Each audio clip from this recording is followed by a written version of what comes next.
This is a quick tutorial introduction to using Camera Raw to do a really basic, simple edit of a portrait. So as you can see here, I've opened my images from the camera straight into the Adobe Bridge, and I'm just going to work with these two images here selected on our right at the moment for today's example. So I'm just going to go ahead and right click on the mouse and open in Camera Raw.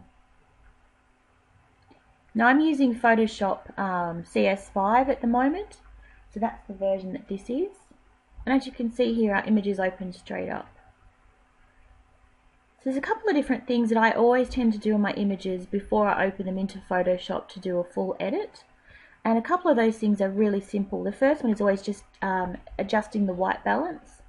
I always tend to shoot with just a general auto setting for the white balance in camera, and then I always adjust it accordingly afterwards. So for this particular one, this was shot in studio, so we're going to go ahead and just change the white balance to flash. The next thing I seem to use here in this particular panel is just looking at the histogram up the top. We can see that the actual shot itself is relatively well exposed. Some of the whites and the lightest parts on his skin are a little bit on the overexposed side, so I'd probably just adjust that exposure just a really small amount at the moment. Now, just to give you an example here, you can see this histogram at the top as it changes.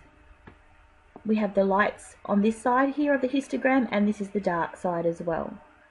So you can see how that adjusts and changes. You can see the histogram moving around too. But for the moment, I'll go back to just our simple adjustment we had, which was about a -10. Now the next thing I tend to use here, I don't use too many of the fill or the light recovery, recovery or fill light, the blacks and the brightness, the contrast. I don't tend to use those too much.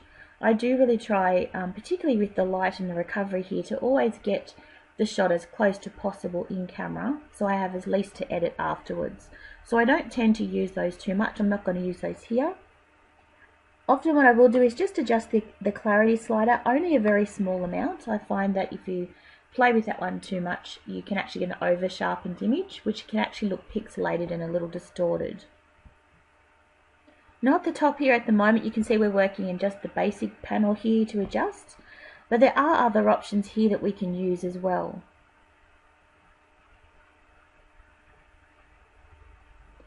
So the second thing that I always do is I come back over here to the details panel and just click into that. And what I use here is I go in using the zoom tool, and I always like to zoom in. If it's a portrait, I like to zoom in on the eyes, because that's the area I want to make sure is really nice and sharp. So taking them to at least around 50 or 100% when you're doing the sharpening, just so you can get a good accurate idea of how you're going, because again, you don't want to over sharpen. So just using these 4 sliders here, I'm just going to make some small adjustments that you'll be able to see will make a big difference. So I never like to generally take the amount slider too far. Usually around 3/4, you can just adjust it to taste is best. And then the radius sharpening here, just make sure that we've got no halos around the edge of the images, especially when you zoom in on the eyes. You can see on the eyelashes. If you've over sharpened it and you've gone too far with the radius, you'll see that halo effect. Now the type of sharpening here that I'm using for a portrait is called a low-high sharpening.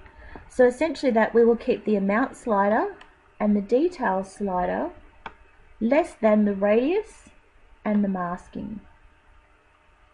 So usually for a portrait, that's what we want to see. We don't quite want to see every single detail, because we don't want every single flaw to be too highlighted, but we do want to bring the details up just enough so we've got a nice clear picture. But it's predominantly using the radius and the masking when we're doing a portrait. That usually is best with the sharpening. If you were doing a landscape, you would have the opposite. You would have high-low sharpening, so you'd have the amount and the detail higher or more than the radius and the masking. Now the last thing I do here is just adjusting the noise reduction. I find that this really smooths out the skin quite a bit in a portrait. So again, it's just trial and error. I usually take them all up to around 3/4, and then just go back and adjust if I need to. So again, you don't want to take these too far. You just want to make sure that you've just got a good nice surface there. Now that's pretty good for the moment, so I'll just zoom back out. So they're the main things that I do when I'm looking in Camera Raw to do some adjustments. So I'm just going to go back and zoom out. That's better. Alright, great. So what we'll go ahead and do now, there's another option. What I would do with this, once I'm finished with this particular image, is then I would go ahead and open it into Photoshop. But there's one other thing I want to show you if you are doing a series of images together in a similar light setup. There's another little trick you can do over here. And that's by simply looking back at the two images that we originally selected that were very similar. You can simply hit select all. And you can see here there's this little icon. That little icon there just indicates that we have actually adjusted the layers panels over here to get some difference in the original photo. But by going ahead here, if you've got a batch of photos or you've got a few photos in a series that are similar, if we hit synchronize and click OK, you can see here now that the changes that we just made to this image have also been applied to this image.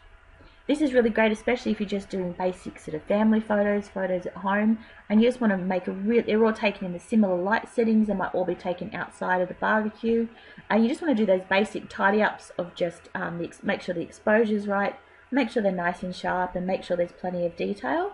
Then you can just go ahead and apply those settings that we've just done over here straight to every image. Now again, if you wanted to edit them further, you could hit open images into Photoshop and both images will open for you to edit further. But if you are finished, what I would do from here is go to save images.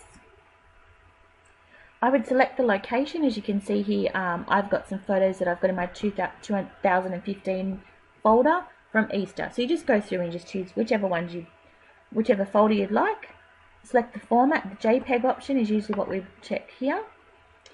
Now if you're going to have your images printed straight away, you know that other people want copies of these, you would need to do a very high quality to get them printed. So between a 10 and a 12 is maximum. But if you're just actually popping these onto the internet to share, or you're just saving them for the moment, we'll probably save them around a 5, which is a medium quality, which is perfect and gives you a slightly smaller file to actually put into social media.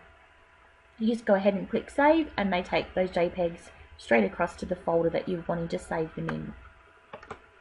So editing in Camera Raw can be very simple. There are lots of other tools up here we could explore, but that just gives you an idea of the basics that I use Camera Raw for, whether it's for batch editing a series of images or just tidying up single images before I go ahead and open into Photoshop.